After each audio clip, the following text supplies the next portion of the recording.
성종은 모범적인 유학자답게 유교 국가의 완성을 위해 힘썼습니다. 먼저 세조 시절 편찬을 시작했던 조선의 법전, 경국대전을 완성하여 유교 국가의 기초를 다졌고, 이후 이 경국대전에 근거하여 백성의 생활 곳곳에 유교적 가치를 심었죠. 또한 유학자의 꿈, 불교 배척을 위해 승려가 되는 걸 금지하는 법안인 금승법을 통과시켰는데요. 하지만 이렇게 문치주의에 집중하다 보니 이에 대한 반작용으로 신분차별이 강화되고 국가의 무력이 심하게 약해지는 결과를 낳고 말았죠. 자, 지금까지는 성종이 왕으로서 어떤 정치를 폈는지 알아봤으니 이번엔 성종 개인의 삶에 대해 한번 알아볼까요?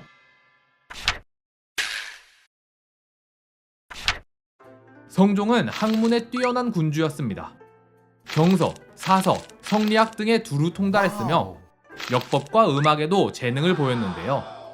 어려서부터 혹독한 군주 수업을 받은 결과였죠.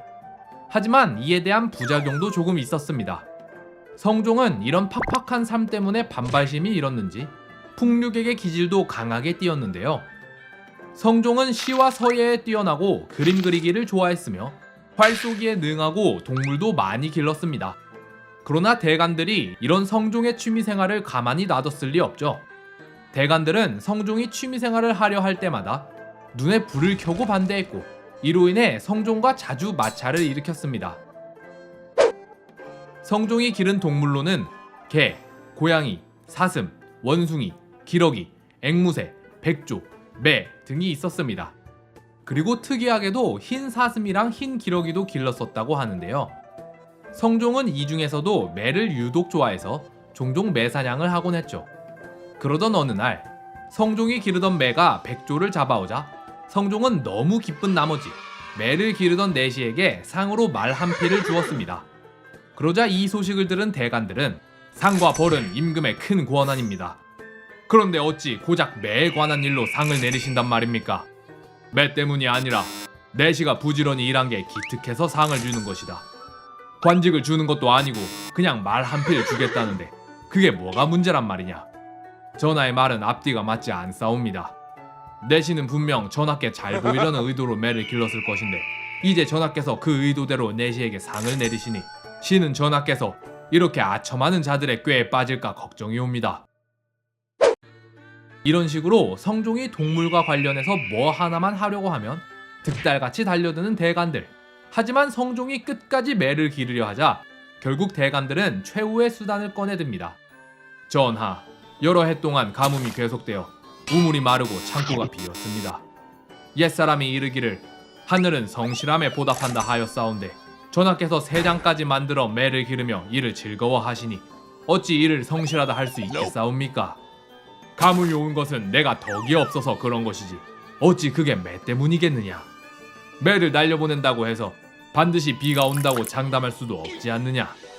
하오나 전하, 지금 가뭄이 극심하여 나라의 크고 작은 일들이 마비되고 굶어주는 백성들이 무수히 많다고 하옵니다. 그러니 전하께 우선 백성을 걱정하는 마음으로 쓸데없는 일들은 모두 없애시고 부지런함과 성실함으로 정무에 임하시옵소서. 가뭄 때문에 온 나라가 힘들다는데 계속 사치품인 매를 기르겠다고 버틸 수는 없는 노릇. 그래, 매를 다 풀어주도록 하라. 그렇게 성종은 결국 매를 전부 풀어줘 버립니다. 하지만 성종의 동물 사랑은 여기서 끝나지 않습니다. 가뭄 때문에 매를 풀어준 지 채 반년도 지나지 않았는데 성종은 어디서 낙타라는 동물이 있단 얘기를 듣고는 낙타를 구하려 하는데요. 여기에 흑마포 60회를 줄 테니 명나라에 가서 낙타라는 동물을 좀 사오거라. 전하, 흑마포 60회이면 콩으로 400석에 달하는 양이옵니다. 수년간 가뭄으로 조세도 얼마 걷지 못하였는데 이 쓸데없는 짐승을 사려고 콩을 400석이나 쓰다니요. 대체 그 비용을 어찌 감당하려 하시옵니까? 그게 아니라 명에서 군사를 일으킬 때 낙타로 짐을 나른다길래 내 한번 시험해보려 한 것뿐이니라. 콩 400석을 킬로그램으로 환산하면 72,000kg에 달하는 양이니 대간이 화낼 만도 하죠.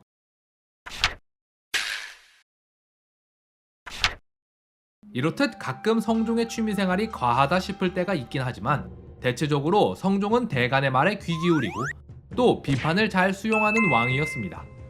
6년의 군주 수업을 통해 신하들이 그러라고 가르쳤기 때문이기도 하지만 성종 스스로도 모범 군주가 되어야 한다는 사명감이 있었기 때문인 것 같은데요.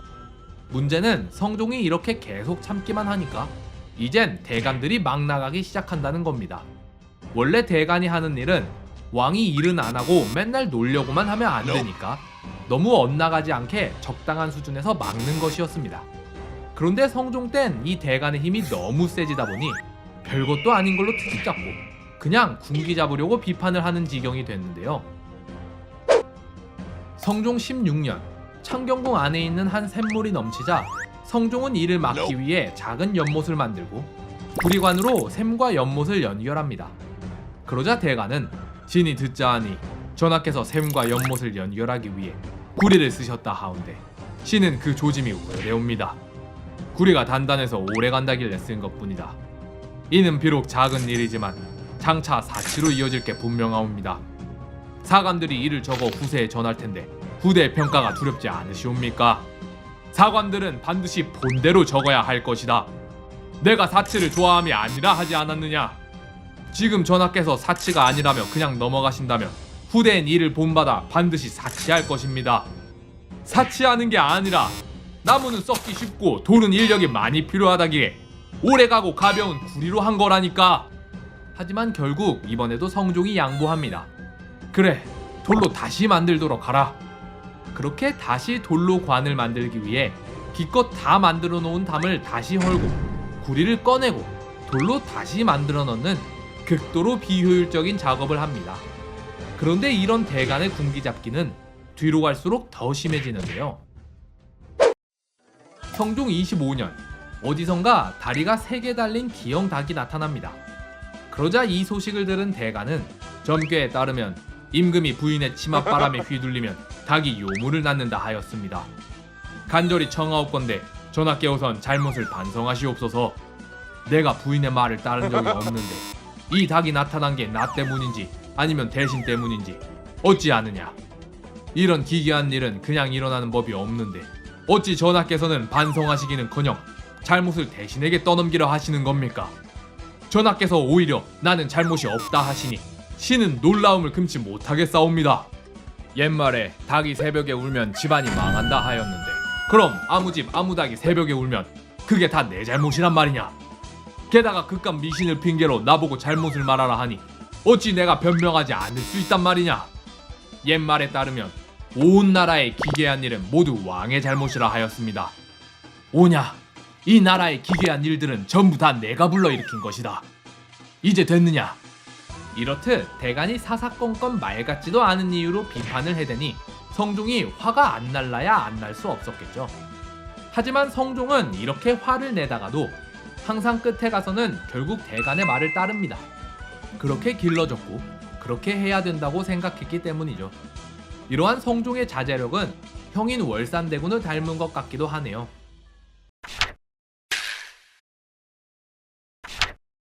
하지만 그렇다고 평생 참기만 하고 살 수는 없는 일. 성종은 이렇게 극도로 쌓인 스트레스를 풀기 위해 독한 술을 즐겨 마셨고 밤에는 여인을 침소해 드리는 일이 많아졌습니다. 오죽하면 성종의 별명이 주요순 야걸주였을까요? 주요순 야걸주라는 말은 낮에는 요순과 같은 성군이나 밤에는 걸주와 같은 폭군이다 라는 뜻으로 요순, 걸주는 기억하실 필요 없고요. 그냥 낮에는 그리도 성군 같았던 성종이 밤만 되면 술과 여자를 좋아하기가 폭군과 같았단 말입니다. 그래서인지 성종은 조선의 왕들 중 2번째로 후궁이 많았습니다. 물론 조선의 모든 여인을 자기 여인처럼 대했던 연산군은 논외로 합시다. 1위는 태종으로 태종은 후궁을 19명이나 들였는데 이는 외척을 견제하기 위한 의도가 강했던 것 같고요. 그 다음으로 후궁을 많이 들인 게 성종으로 성종은 후궁 12명에게서 자식을 28명이나 낳았습니다. 문제는 하필 이렇게 여자를 좋아하는 성종의 부인이 질투가 엄청 심한 패비 윤씨였다는 겁니다. 훗날 폭군이 되는 연산군의 어머니 패비 윤씨, 그녀에 대한 이야기는 다음 시간에 살펴보기로 하고 오늘은 성종의 죽음에 대해 좀 더 알아볼까요?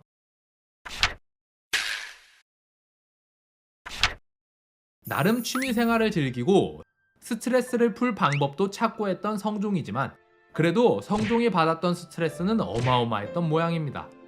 실제로 성종은 말년에 들어서는 점점 대간의 비판을 수용하지 않기도 했는데요. 하지만 이미 쌓인 스트레스가 너무 많았는지 성종 25년 38살 성종의 건강이 급격히 악화되기 시작합니다. 처음엔 천식을 앓더니 얼마 안 있어 배에 종기가 생기고 점차 건강이 나빠져서 나중엔 식사도 제대로 못하게 되었는데요. 그렇게 하루하루를 버티던 성종은 12월 23일 죽음을 예감했는지 대신들을 부릅니다. 내가 처음에는 병을 대수롭지 않게 여겼는데 이제는 음식도 제대로 못 먹어 많이 야위어졌어. 대신들은 하나같이 좀 있으면 나을 거라 위로했지만 다음날 정오 무렵 성종은 세상을 뜨고 맙니다. 13살 어린 나이에 갑작스레 보위에 올랐지만 착실히 군주 수업을 받으며 뛰어난 왕으로 성장한 성종. 성종은 25년의 재위 기간 동안 경연에 9,229번이나 참석하며 정말 열과 성을 다해 국정을 운영했습니다. 그리고 그런 노력 덕분인지 성종 시기는 개국 이래 가장 안정되고 번영한 시기였는데요. 하지만 성종은 본인의 성격 탓인지 아니면 그냥 잘 길들여진 탓인지 대간의 힘을 너무 키워놓고 말았습니다. 그리고 이렇게 시도 때도 없이 대간들한테 혼나는 아버지를 보며 세자 연사는 상당한 불만을 품었던 모양인데요. 다음 시간엔 성종을 뒤이어 왕위에 오른 조선의 제10대 왕 연산군에 대해 알아보기 전에 그의 어머니 패비 윤씨에 대해 알아보도록 합시다.